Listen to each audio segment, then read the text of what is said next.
UGC नहीं करवाएगा net की परीक्षा, भारत सरकार का आया बड़ा फैसला। जी हां, जैसा कि आप मेरे पीछे देख सकते हो, इस बात का एक और चीज बताने वाली हूं, उस चीज से कोरिलेशन निकालने की बिल्कुल भी जरूरत नहीं है। वो ये है कि एनटीए आपका कंप्लीटली अनटच्ड है इस पूरे टॉपिक में। वो रीजन क्यों है? क्योंकि एनटीए सिर्फ और सिर्फ एग्जाम कंडक्ट करवाने वाली अथॉरिटी है, और एनटीए जो है हमारा टेक्निकल एग्जाम्स भी कंडक्ट करवाता है, और एनटीए हमारा यूजीसी नेट भी कंडक्ट करवाता है। तो NTA remains completely unaffected by this thing. But UGC के साथ यहाँ पर क्या होने वाला है, इस वाली चीज को अब इस वीडियो में जल्दी से समझते हैं।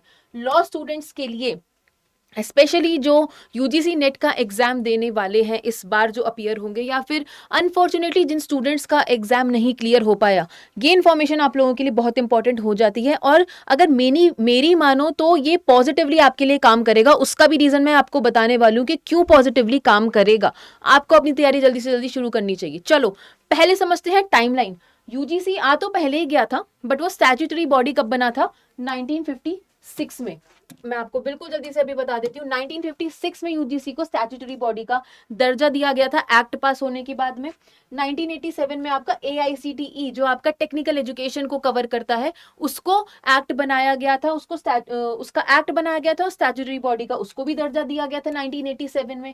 उसके बाद में एनसीटीई, जो आपका national council for teachers education के बारे में बात करता है, 1995 में उसको भी स्टैट्यूटरी बॉडी बनाया गया था। अब ये जो तीनों ऑर्गेनाइजेशंस देख रहे हो आप मेरे पीछे, इन सब को खत्म करके, इन सब को स्क्रैप करके, या एक तरीके से बोल सकते हो इन सबको इंक्लूड करके डाल दिया जाएगा इसके अंदर HECI, जो है आपका higher education commission of India.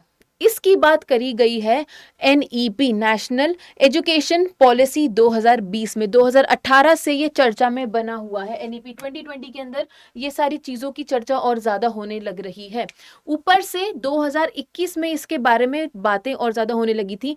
अब प्रेजेंटली सरकार बिल ड्राफ्ट कर रही है, जिस बिल को लोकसभा में प्रेजेंट किया जाएगा, और बस समय की बात है जब वो बिल प्रेजेंट करा जाएगा। उसके बाद में जब वो पास होगा, प्रेसिडेंट का एसेंट मिलेगा, और वो फाइनली एक्ट बन जाएगा, और ये तीनों बॉडीज जो हैं आपकी, वो HECI के अंडर गवर्न होने लग जाएंगी। अब ये हो क्यों रहा है, इसका रीजन क्या है? इसका रीजन ये है कि एनईपी के अंदर, न्यू एजुकेशन पॉलिसी के अंदर, हमारी इंटरडिसिप्लिनरी स्टडीज बहुत ज़्यादा बन रही हैं।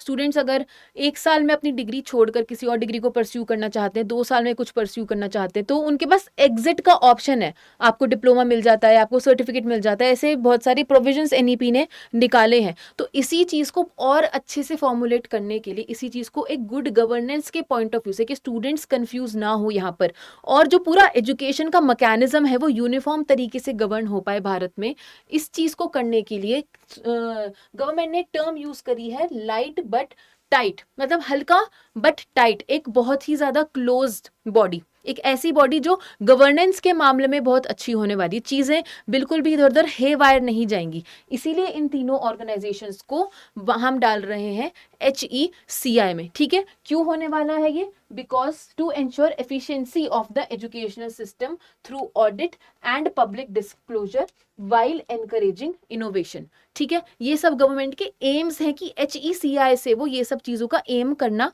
चाह रहे हैं। अब इसकी सच्चाई क्या है?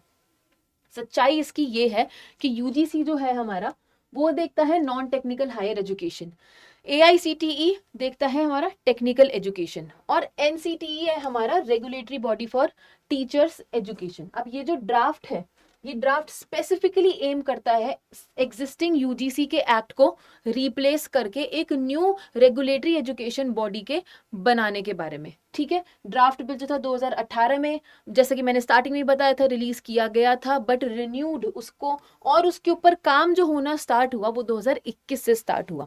स्टार्टिंग में मैंने आपको बताया था कि एक इंपॉर्टेंट बात भी मैं आपको बताऊंगी कि क्यों है ये इंपॉर्टेंट लॉ स्टूडेंट्स के लिए। देखो, आपके एग्जाम पे किसी भी तरीके का कोई इफेक्ट नहीं पड़ने वाला है, इस चीज को देख के डरने की बिल्कुल भी बात नहीं है। बस ये हो सकता है कि मे बी आपका पेपर का पैटर्न चेंज हो जाए।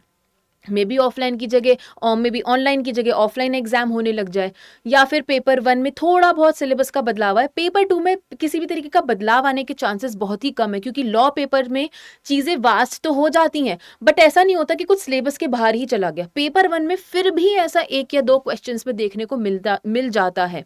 ठीक है, तो आपके लिए इंपॉर्टेंट ये हो जाता है कि जैसे क्या हुआ था, जैसे जब BNS का जब पीछे चल नहीं रहा था कि जब ये बिल्स आएंगे नहीं आएंगे, कुछ लोग कहते आएंगे, कुछ लोग कहते नहीं आएंगे, बट अल्टीमेटली आ चुके हैं।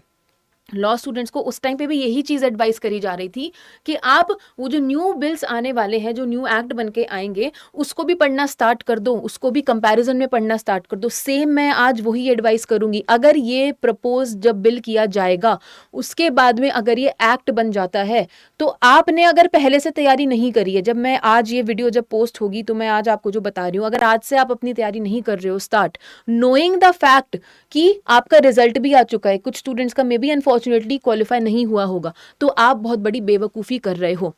बिल्कुल अंत में इंफॉर्मेशन का वेट मत करो, अभी से ही अपनी तैयारी स्टार्ट करो। हमारा स्टडी IQ जुडिशरी का कोर्स भी है जो कि बहुत जल्द आपको मिलेगा, उसमें आप एनरोल कर सकते हो। हर पेपर की, पेपर 1, पेपर 2, लॉ पेपर 2 की आपकी बहुत अच्छे से तैयारी करवाई जाएगी, क्योंकि यहाँ पर क्वालिफाइड एडुकेटर्स हैं।